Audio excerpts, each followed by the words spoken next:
Hello दोस्तों, नमस्कार। कैसे हैं आप लोग? कैसा पढ़ाई चल रहा है आप लोगों का? आज हम लोग पढ़ेंगे क्लास 10 का क्वेश्चन नंबर 6। ये एक्सरसाइज आपका है 6.3। आइए क्वेश्चन देखते हैं क्या क्वेश्चन कह रहा है। क्वेश्चन है, आकृति में, ये आकृति दिया हुआ है, आपका दिया भी रहेगा एग्जाम में। दो त्रिभुज समरूप स्वर्गांसम है, A B E, A B E स्वर्गांसम है त्रिभुज ए सी डी है, तो दर्शाइए कि त्रिभुज ए डी ई समरूप ए बी सी के। ये समरूप दर्शाना है, छोटा वाला बड़े वाला। अब इसमें दिया क्या है, इसके हिसाब से हम हल करेंगे। दिया है आपको, दिया है त्रिभुज ए बी ई स्वर्गांसम है त्रिभुज ए सी डी। यहाँ दो त्रिभुज स्वर्गांसम दिया, उसको पहले इसमें हम देखते हैं। ए बी ई ये वाला भुज जो त्रिभुज है, थोड़ा सा इसको डार्क में बना देता हूँ, मोटा में। यहाँ से ये दिया हुआ है,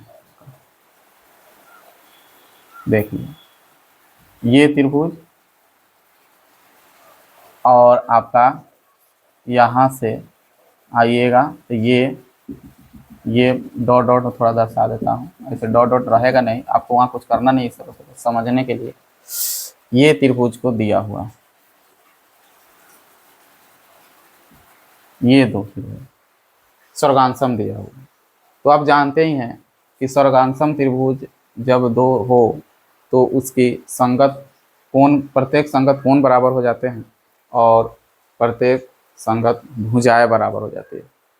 तो हम लोग को यहाँ पर ए डी ई यानी ये छोटा वाला और ए बी सी बड़ा वाला को समरूप करना है। तो उसको ध्यान में रखते हुए आप समरूप के लिए नियम भी जानते हैं कि उसका प्रत्येक कोण बराबर होना चाहिए, या कम से कम दो, ठीक है। और उनके संगत भुजाओं का अनुपात भी बराबर होना चाहिए, तब जाकर के हम लोग उस दो त्रिभुज को समरूप कह सकते हैं। तो इसमें तो भुजाओं का अनुपात लाना है। तो यहाँ पर हम लिखेंगे कि जब ये दो त्रिभुज स्वर्गांसम है तो इस त्रिभुज का ए बी, है ना, एक चीज यहाँ पर, हाँ, त्रिभुज इस त्रिभुज का आपका ए बी जो है, ए बी बराबर हो जाएगा, ये जो त्रिभुज है इधर का ए सी डी का, इसका ए सी संगत हो जाए, आपस में बराबर हो जाएगा। समीकरण इसको एक ले लेते हैं, ठीक है। फिर इस त्रिभुज में चलिएगा, तो इस त्रिभुज में आते हैं तो इसका छोटा भुजा ले लेते हैं ए डी, और इस त्रिभुज में आते हैं तो इसका ले लेते हैं ए ई, इसका छोटा भुजा ए ई ले लेते हैं,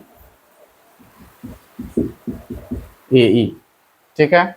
इसको समीकरण 2 ले लेते हैं।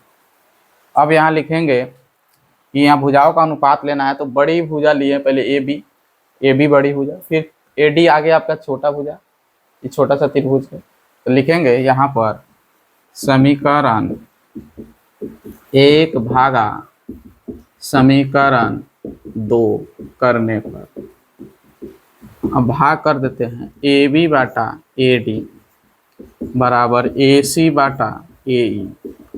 अब यहाँ पर मिलाइए, ए बी बड़ी भुजा बटा ए डी, ये छोटी, बड़ी भुजा आपका त्रिभुज ए बी सी का आ रहा है और छोटा त्रिभुज का ए डी आ जा रहा है, ठीक है। ए सी बड़ी भुजा का आ जा रहा है, ए ई छोटी त्रिभुज का भुजा आ जा रहा है। तो यहाँ भुजाओं का अनुपात आपको मिल गया, यानी ये छोटा त्रिभुज और बड़ा त्रिभुज का भुजाओं का अनुपात स्पष्ट दिख रहा है।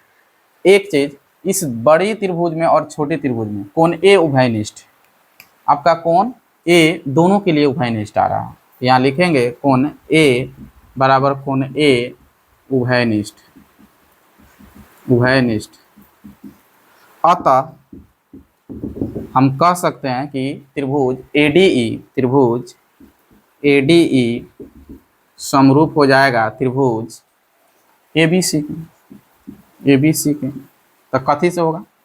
तो साइड एंगल साइड से हो जाएगा, दो भुजा बराबर जाएगा, साइड एंगल साइड से ये आपका सिद्ध हो गया। एकदम वेरी सिंपल है।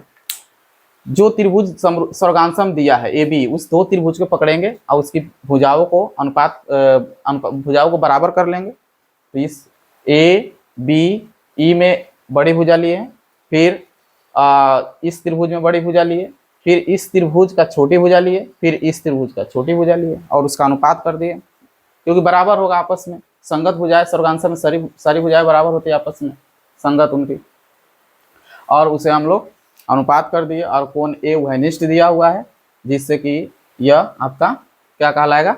समरूप हो जाएगा। अच्छा, ये जो समरूप हुआ तो यहाँ पर हम लोग लिख सकते हैं कि आपका हाँ भुजा कोण भुजा से ही हुआ है, यहाँ से तो स्पष्ट हो ही गया, तो इसमें कुछ लिखना ही नहीं है, बस कुछ लिखना ही नहीं है, हो गया, ठीक है।